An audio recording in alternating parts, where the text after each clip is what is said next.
सत श्री अकाल दोस्तों, वेलकम टू नानक केयर्स। आप सबका बहुत स्वागत है। फेल्टोरी की रिक्वेस्ट आई थी। जिन सज्जन ने रिक्वेस्ट भेजी उनका नाम क्लियर नहीं था। फेल्टोरी की बात करनी है आज बोले तो फेल्टोरी एक बहुत इंपॉर्टेंट होम्योपैथिक दवा रहती है। हालांकि उसकी शायद से आपने कभी जिक्र पहले ना सुना हो, लेकिन it is an important remedy. इसका दायरा थोड़ा सीमित रहता है, लेकिन जिस दायरे में काम करती है ना, वो बहुत इंपॉर्टेंट है। आज खुल के बात करेंगे, विस्तार से बात करेंगे फेल्टोरी की। मैंने देखा कई वीडियोस अवेलेबल हैं, इन्फॉर्मेशन गूगल पे है, यूट्यूब पे भी है, लेकिन बिखरी हुई है। समेट के एक अच्छा सा वीडियो कोशिश की आपके लिए प्रस्तुत करूं, आपको इससे फ़ायदा होना चाहिए। फेल्टोरी दोस्तों एक ना सारकोड है। It's a kind of homeopathic remedy, जो कि सारकोड्स आप समझते हैं। अब जो वीडियोस में रेगुलर देख रहे हैं ना, तो कई बार नोसोड्स और सारकोड्स का जिक्र मैंने किया है, लास्ट कुछ कपल ऑफ वीडियोस पहले भी किया था, देख लीजिएगा। सारकोड्स इन शॉर्ट बताऊं, वो दवाएं जो कि हेल्दी एनिमल ऑर्गेनिजम्स या एनिमल से तैयार की जाती हैं, उनके सिक्रीशन से, उनके किसी हेल्दी एनिमल टिश्यू से या उसके टिश्यू के सिक्रीशन से तैयार की जाती हैं। फेल्टोरी इज वन ऑफ देम। ये बेसिकली बैल के पित्ताशय से तैयार की जाती है। इसको ना ऑक्स गॉल भी कहते हैं, क्योंकि गॉल ब्लैडर से तैयार की गई है। इसको ऑक्स बाइल भी कहते हैं, ठीक है। अब क्योंकि ये गॉल ब्लैडर से तैयार की गई है, तो इसके जो इंडिकेशंस हैं या सिम्टम्स हैं, जो इसका दायरा है ना, वो गॉल ब्लैडर के साथ काफ़ी हद तक जुड़ता है। ह्यूमंस में गॉल ब्लैडर को लेके जो दिक्कतें रहती हैं, गॉल ब्लैडर के साथ जुड़ती हुई जो समस्याएं हैं ना, वो सब ये बहुत अच्छे से कवर करता है। अब इसमें बहुत प्रमुख रहती है, आप you can very well understand gall stones, पित्ताशय की पथरी होती है ना, गॉल स्टोन्स हो जाते हैं गॉल ब्लैडर के अंदर, वहाँ ये हेल्प करेगी। फिर गॉल ब्लैडर के अंदर बाइल पाया जाता है, it stores bile, we know that, है ना। और ये जो बाइल है वो डाइजेशन प्रोसेस में हेल्प करता है। तो यहाँ कहीं बदहजमी होगी, इनडाइजेशन होगी, वहाँ फेल्टोरी का रोल देखा जाएगा, राइट। और कई बार जो बाइल बहुत ज़्यादा सीक्रेट होती है, बनता हमारे लीवर में, स्टोर हमारा गॉल ब्लैडर में होता है, लेकिन बहुत ज़्यादा बना रहा है लीवर, बहुत ज़्यादा स्टोर हो रहा है, ब्लड में पाया जा रहा है, बहुत ज़्यादा स्प्रेड हो रहा है। आपने पीलिया सुना होगा, jaundice, that is one indication. जहाँ स्किन भी पीला पीला सा दिखता है, आंखों के अंदर पीलापन रह जाता है, जॉन्डिस। बाइल सॉल्ट्स बढ़ जाते हैं अगर ब्लड टेस्ट करवाएं तो वहाँ फेल्टोरी का रोल देखा गया। तो गॉल ब्लैडर है, तो गॉल ब्लैडर के साथ लिंक्ड जो दिक्कतें हैं ये प्रमुख रहती हैं। इसके अलावा इसका क्लिनिकल रोल अगर और समझें तो एजमा, दमे की शिकायत, कैटार पर्टिकुलरली इंटेस्टिनल, क्योंकि हमारे इंटेस्टाइन्स के साथ जुड़ती समस्याएं जो प्रॉब्लम्स हैं वहाँ। ऑल्सो इन डायबिटीज मेलाइटस, कुछ हद तक ये शुगर के पेशेंट्स में भी हेल्प करता है। कॉन्स्टिपेशन हो गया है, इनफैक्ट इन डायरिया केसेस, आगे क्लियर हो जाएगा कौन से केसेस में कैसे यूज करना है, constipation particularly, and in rheumatism cases also. ये इसका इन शॉर्ट क्लिनिकल रोल्स अगर बात करें तो। आइए होम्योपैथिक रोल समझते हैं, थोड़ा सा विस्तार हो जाएगा, डिटेल में बात करते हैं। एंशिएंट समय से, बहुत पुराने समय से ना इसको यूज किया जाता है, पर्टिकुलरली एज अ परगेटिव। जैसे कि ना हमारे बॉबल्स को अगर इवैक्यूएशन चाहिए, इवैक्यूएट करना है जो बॉबल्स के अंदर, उसको ये बाहर धकेलेगा, हमारे बबल्स को क्लीन करेगा, इंटेस्टाइन्स को क्लीन करेगा, कब्जियत की शिकायत को दूर करेगा। तो इस मकसद से इसको यूज़ किया जाता था, बहुत सालों से यूज़ किया जाता था as a purgative. To increase the peristalsis, ये ना पेरिस्टाल्टिक मूवमेंट रहती है, जहाँ कहीं वो फ्लेक्सिबल या सॉफ्ट वॉल्स वाली पाइप्स रहती हैं, जैसे हमारे इंटेस्टाइन फॉर एग्जांपल है, तो वहाँ ना पेरिस्टाल्टिक मूवमेंट्स होती हैं जो कि धकेलती हैं अंदर के। For example in large intestine, तो अंदर का जो मल तैयार किया गया, जो वेस्ट प्रोडक्ट है ना, उसको बाहर को निकालना है, परगेटिव एक्शन होना है, इवैक्यूएशन होनी है। तो कैसी होगी वो? पेरिस्टाल्टिक मूवमेंट के थ्रू होगी। तो ये वो पेरिस्टाल्टिक मूवमेंट्स को इंक्रीज करती है, उसको बढ़ाती है, सो दैट वो अंदर स्टोर हुआ वेस्ट वो बाहर को निकले।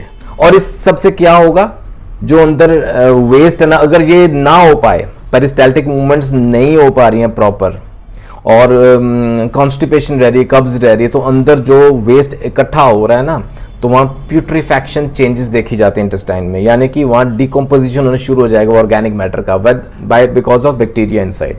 तो उस वजह से आपने कई बार ऑब्जर्व किया होगा, जब पेट में गैस आ रहा है, कब्जियत है, तो बहुत फाउल गैस पास करते हैं, है ना। ये this is the reason behind it. इसको दूर करता है, it prevents putrefaction in the intestines, साफ रखता है हमारी आंतों को फेल्टोरी। यानी एक तरह से जब हमारा हाजमा बिगड़ा हुआ है, डिसऑर्डर्ड डाइजेशन प्रोसेस है, उसको तंदुरुस्त रखता है, उसको सही रखता है। डायबिटीज़ में मैंने बोला उसमें यूज़ किया जाता है एज अ वी कैन को प्रिस्क्राइब, जो ऑलरेडी प्रिस्क्रिप्शन है, जो दवाएं चल रही हैं उसके साथ इसको जोड़ सकते हैं अगर सिम्टम्स जुड़ते हैं। एसोसिएटेड सिम्टम्स का हमेशा ख्याल रखिया करें। अब गॉल स्टोन्स बन गए हैं, पित्ताशय के अंदर पथरी बन गई है, कई बार वो बाइल डक्ट को ना ब्लॉक कर देते हैं, obstruction of gall ducts, making of gall stones अंदर बन गए हैं, जॉन्डिस हो गया है, तो ये सब मसलों को हल करता है फेल्टोरी। अब एक बहुत इंपॉर्टेंट मैं इसका फंक्शन आपके सामने रखने जा रहा हूँ। ये ना बड़ा इंटरेस्टिंग भी है। जो हमारा डाइजेशन प्रोसेस है ना, शुरू से ये मेरे को अट्रैक्ट करता आया था बचपन से कि अंदर क्या प्रोसेस चलती है, क्या हम खाना खाते हैं, कैसी एनर्जी मिलती है, कैसे वो ब्लड के अंदर पहुंचता है, सब प्रोसेस को समझने की इच्छा रहती थी। अब ये इन शॉर्ट में आपको बताता हूँ, हमारे स्टमक के अंदर बेसिक डाइजेशन प्रोसेस शुरू हो जाता है, वो चर्निंग मूवमेंट से हाइड्रोक्लोरिक एसिड आता है, बेसिक्स हमें मालूम है। अब वो जो डाइजेशन प्रोसेस चल रही है, फूड आगे को मूव करता है इनटू द स्मॉल इंटेस्टाइन।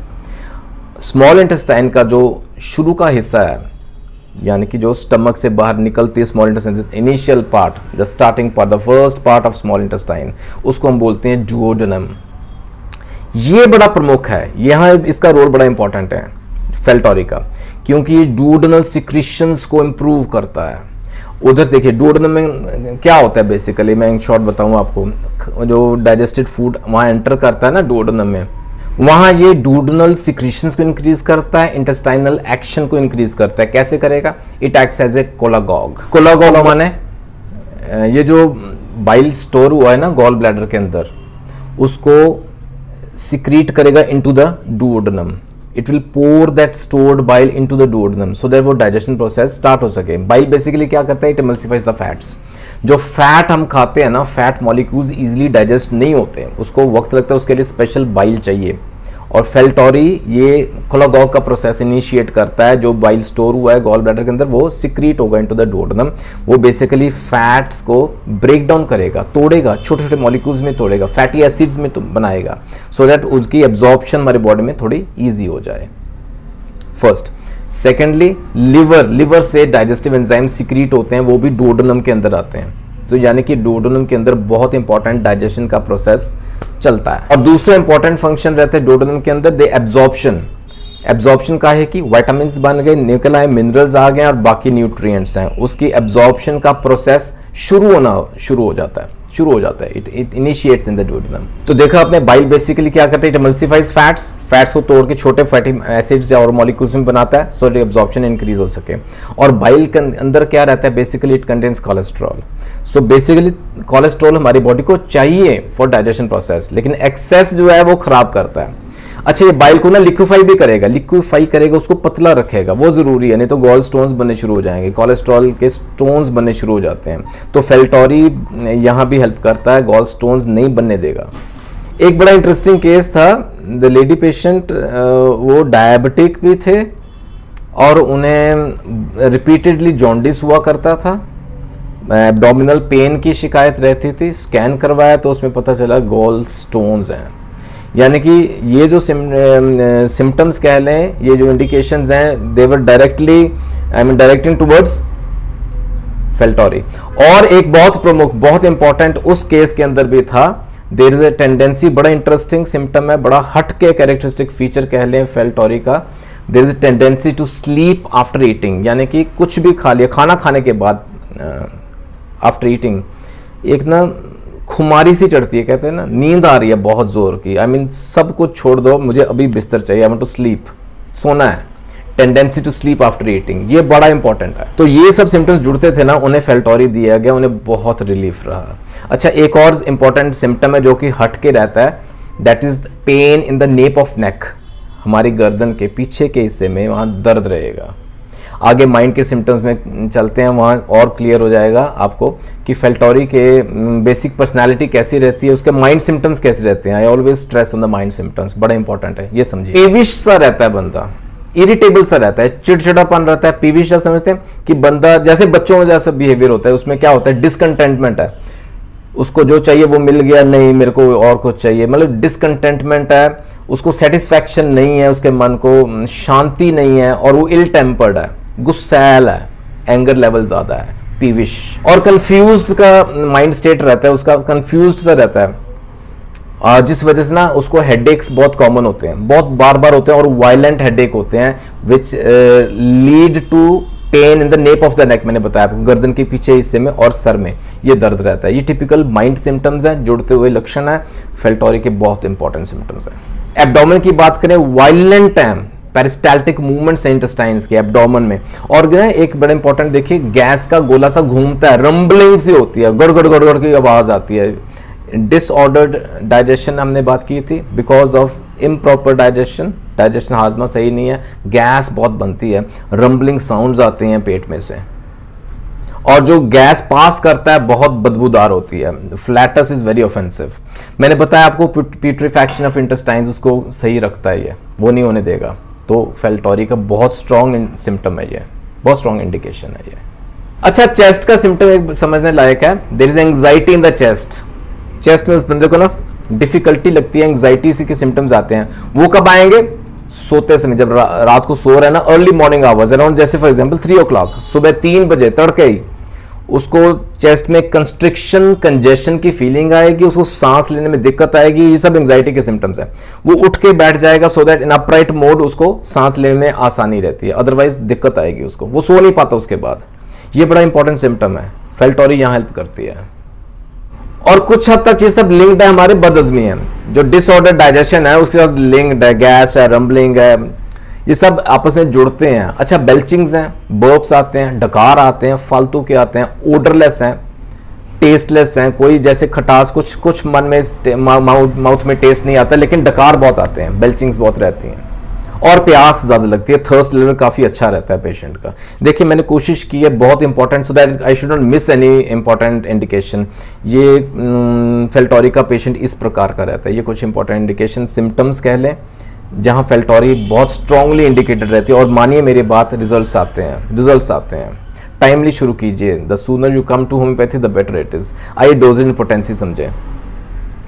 फेल्टोरी दोस्तों मदर टिंचर से लेकर डाइल्यूशंस सब फॉर्म्स अवेलेबल रहती है, लेकिन इसको ना आइडियली ट्रिचुरेशन टैबलेट्स में यूज़ करें तो बहुत अच्छे रिजल्ट्स देखने में आते हैं। फेल्टोरी 3x is ideal to you start with. Symptoms initial आने शुरू हुए ना, 2 गोली दिन में 3 बार लीजिएगा, आपको राहत मिलेगी। Depending upon the severity of the symptoms, अगर बहुत ज़्यादा सिम्टम्स आ रहे हैं 3 से 4 गोली सुबह शाम भी ले सकते हैं। और जैसे जैसे आपको राहत मिलती जाती है, taper off the dose before you stop फेल्टोरी। आइडियली अपने फिजिशियन की सलाह जरूर लीजिएगा before you take any of the doses. ठीक है, उम्मीद करता हूं दोस्तों आज के वीडियो से आपको बहुत बहुत फायदा होना चाहिए। यही मकसद है गुरु नानक केयर्स का। आपको वीडियो अच्छा लगा तो एक लाइक बनता है, जरूर शेयर कीजिएगा, फायदा सबको पहुंचना चाहिए। और जुड़े रहें गुरु नानक केयर्स के साथ for more such informational videos. अपने सुझाव भेजते रहेगा, you can mail me at gurunanak@gmail.com। अगली रिक्वेस्ट का इंतजार रहेगा। जल्दी मिलेंगे अगले वीडियो में। ख्याल रखिएगा अपना, टेक केयर, गॉड ब्लेस।